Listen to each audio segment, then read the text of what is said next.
ನಮಸ್ತೆ, good food land ಚಾನಲಿಗೆ ನಿಮಗೆಲ್ಲರಿಗೂ ಸ್ವಾಗತ. ನೋಡಿ, ಇದು ಸಾಗು ಮತ್ತು ರವೆ ಹಾಕಿ ಮಾಡಿದ ಇಡ್ಲಿ. ತುಂಬ ಸಾಫ್ಟಾಗಿ ಮತ್ತು ರುಚಿಯಾಗಿ ಬರ್ತದೆ. ಹಾಗಾದರೆ ನೋಡುವ ನಾವೀಗ ಇದಕ್ಕೆ ಏನೇನು ಸಾಮಾನು ಬೇಕೆಂದು.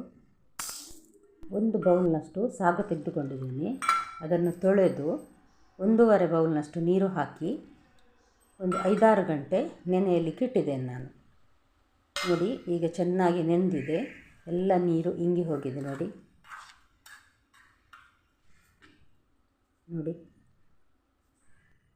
ಈಗ ಇದಕ್ಕೆ ಅದೇ ಸೇಮ್ ಬೌಲ್ ಯೂಸ್ ಮಾಡಿದ್ದೇನೆ ನಾನು. 2 ಬೌಲ್ನಷ್ಟು ರವೆ, ಉಪ್ಪಿಟ್ಟು ರವೆ ಇದೆ ನೋಡಿ, ಅದು 1 ಬೌಲ್ನಷ್ಟು ದಪ್ಪ ಮೊಸರು. ಈಗ ಇದನ್ನೊಮ್ಮೆ ಚೆನ್ನಾಗಿ ಮಿಕ್ಸ್ ಮಾಡುವ ನಾವು. ಮೊಸರಿನ ಜೊತೆ ಸ್ವಲ್ಪ ರುಚಿಗೆ ಬೇಕಾದಷ್ಟು ಉಪ್ಪು ಹಾಕಿ ಮಿಕ್ಸ್ ಮಾಡುವ.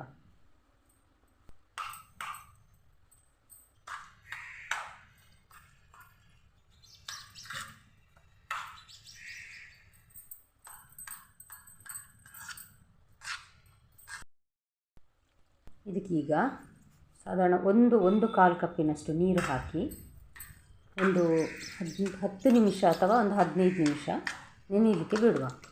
ಯಾಕಂದರೆ ರವೆ ಸ್ವಲ್ಪ ನೆನಿಬೇಕು, ಹಾಗಾಗಿ ಚೆನ್ನಾಗಿ ಮಿಕ್ಸ್ ಮಾಡಿ ಮುಚ್ಚಿ ಇಡುವ.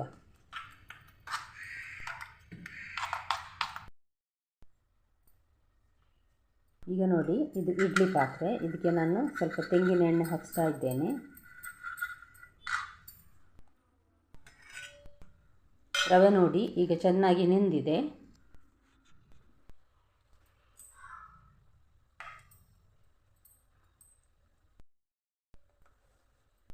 ಕೊತ್ತಂಬರಿ ಸೊಪ್ಪು ಸಣ್ಣಗೆ ಹೆಚ್ಚಿದ್ದು ಒಂದು ಕೈ ತುಂಬ ಹಾಕುವ,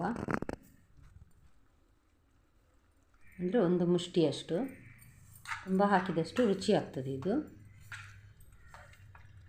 ಮಿಕ್ಸ್ ಮಾಡುವ ಚೆನ್ನಾಗಿ.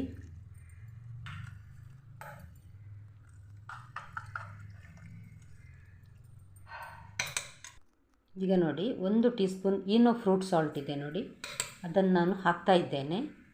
ಅದರ ಮೇಲೆ 1 ಚಮಚದಷ್ಟು ನೀರು ಹಾಕಿ ಅದನ್ನೀಗ ಮಿಕ್ಸ್ ಮಾಡುವ.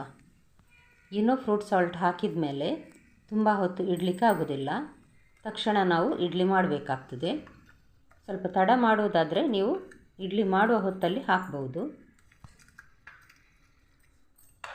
ಚೆನ್ನಾಗಿ ಮಿಕ್ಸ್ ಮಾಡುವ ಈಗ ಇದನ್ನು. ಇನ್ನು ಈಗ ತಟ್ಟೆಗೆ ಸೌಟಲ್ಲಿ ಸ್ವಲ್ಪ ಸ್ವಲ್ಪ ಹಾಕುವ, ಯಾಕಂದರೆ ಅದು ಉಬ್ಬಿ ಒಳ್ಳೆ ದಪ್ಪ ಆಗ್ತದೆ.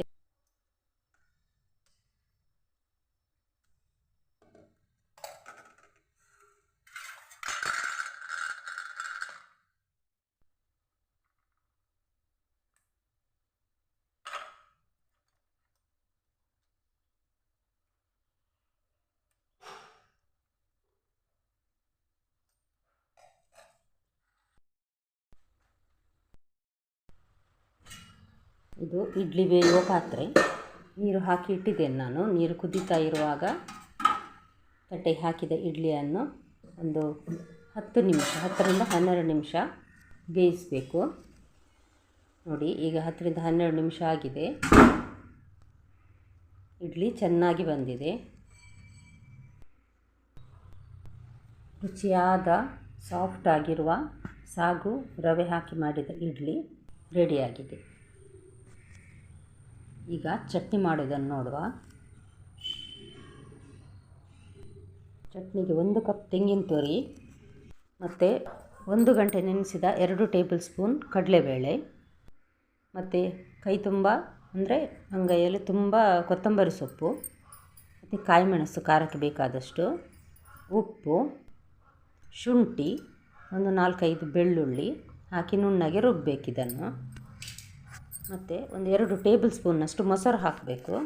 ಇದು ರುಚಿ ಆಗ್ತದೆ. ಹಾಗಾಗಿ ದಯವಿಟ್ಟು ಸಬ್ಸ್ಕ್ರೈಬ್, ಲೈಕ್ ಮತ್ತು ಶೇರ್ ಮಾಡೋದನ್ನು ಮರಿಬೇಡಿ.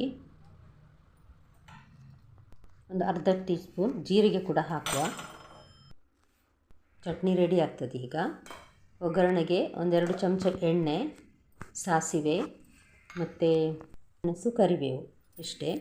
ನಾಳೆ ಮತ್ತೆ ಹೊಸ ಅಡಿಗೆಯೊಂದಿಗೆ ಭೇಟಿಯಾಗೋಣ. ಧನ್ಯವಾದ.